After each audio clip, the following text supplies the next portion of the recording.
Okay, so let's talk about the First World War. Now, this wasn't just another war. It was, in a lot of ways, the violent birth of the modern world we live in today. It was a conflict that absolutely shattered empires, completely redrew the map of the world, and, it set this incredibly brutal and bloody stage for the rest of the 20th century. So how does something like this even happen? I mean, really think about it.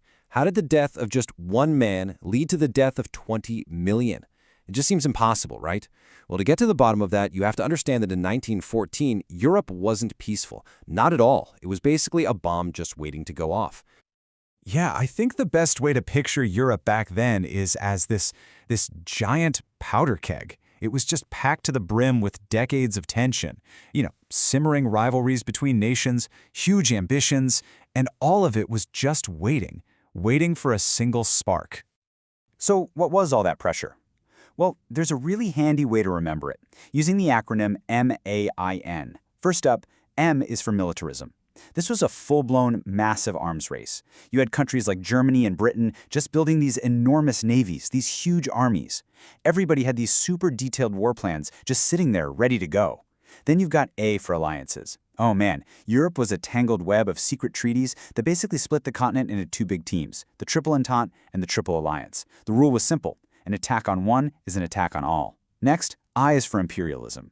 This was this global scramble, this fierce competition for colonies, for resources, and it created constant friction. And finally, N for nationalism. We're talking about an intense, sometimes aggressive pride that made countries just itching to prove they were the best. At the same time, it was fueling all these ethnic groups trapped inside big empires to fight for their own freedom. All right, so you've got the powder keg, right? It's filled to the brim with all that MAIN tension. Now, all it needs is the spark. And that spark, well, it was lit in a city called Sarajevo. Here it is, the trigger event. On June 28, 1914, a young Serbian nationalist named Gavrilo Princip, who was absolutely furious about Austro-Hungarian rule over his people, he shoots and kills the heir to that very empire, Archduke Franz Ferdinand. Now, for Austria-Hungary, this wasn't just a murder. Oh no, this was the perfect excuse, the pretext they'd been waiting for to just crush Serbian nationalism, once and for all. And this is where that whole alliance system thing becomes so incredibly important. I mean, what should have been a local fight, right? Just a regional crisis between Austria-Hungary and Serbia, instead it spiraled into a global war in just over a month. It was exactly like watching a line of dominoes fall. One hits the next, and there was just no way to stop it. Just look at how fast this happened.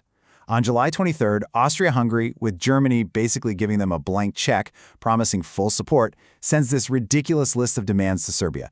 Impossible demands. 2 days later, Serbia, feeling pretty safe because it knows big brother Russia has its back, rejects the worst parts. Okay, so boom. July 28th, Austria-Hungary declares war on Serbia. Then Russia starts mobilizing its massive army to step in and defend Serbia. Germany sees that happening and on August 1st declares war on Russia, and then 2 days later on Russia's ally France. And the final domino to fall? On August 4th, Germany invades neutral Belgium as a shortcut to attack France, and that single act forces Great Britain to declare war on Germany. And just like that, the entire continent is on fire. So that's it. The lines are drawn. And for the next 4 years, these two massive coalitions are going to fight a war on a scale the world had never, ever seen before. This was total war, and it introduced humanity to the absolute horrors of industrial-age slaughter. Okay, so who were the two sides? Well, on one side, you had the Central Powers. This was mainly Germany, with its incredible industrial and military might, along with its partners Austria-Hungary, the Ottoman Empire, and Bulgaria. And fighting them were the Allied Powers, or the Entente. This was led by France, Great Britain, and the huge Russian Empire. And as you can see, Italy and the USA jump in to help the Allies a bit later on. And believe me, their entry into the war was a huge deal. Now, Germany had this master plan, a huge gamble called the Schlieffen Plan. The idea was pretty simple. In theory, swing through Belgium, knock France out of the war in about 6 weeks before Russia could get its gigantic army ready to fight. But it didn't work. The plan failed. The French, along with the British, stopped the German advance. And that failure locked Germany into every general's nightmare, a brutal war on two fronts. This led to the image we all think of when we picture World War I, the trenches of the Western Front. A static, miserable line of defense stretching for hundreds of miles, where millions of men would die fighting over a few feet of mud, thanks to new horrors like machine guns and poison gas. So for 3 long years, the United States is sitting on the sidelines, officially neutral. But that all changes in 1917. What happened? Well, 2 big things. First, Germany started up its unrestricted submarine warfare again, which meant they were sinking American civilian ships. Not good. But the real kicker was something called the Zimmermann Telegram.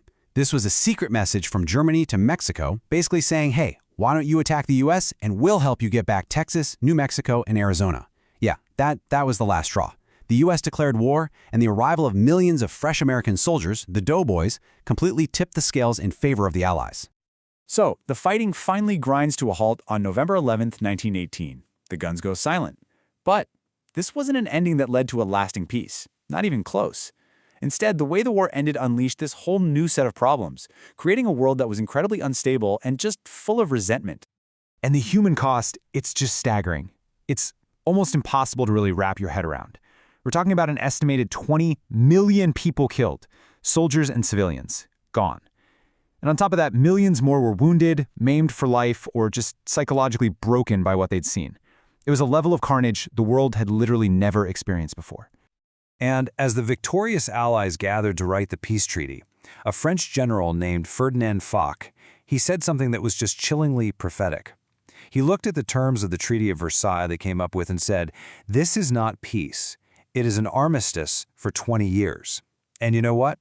He was almost exactly right.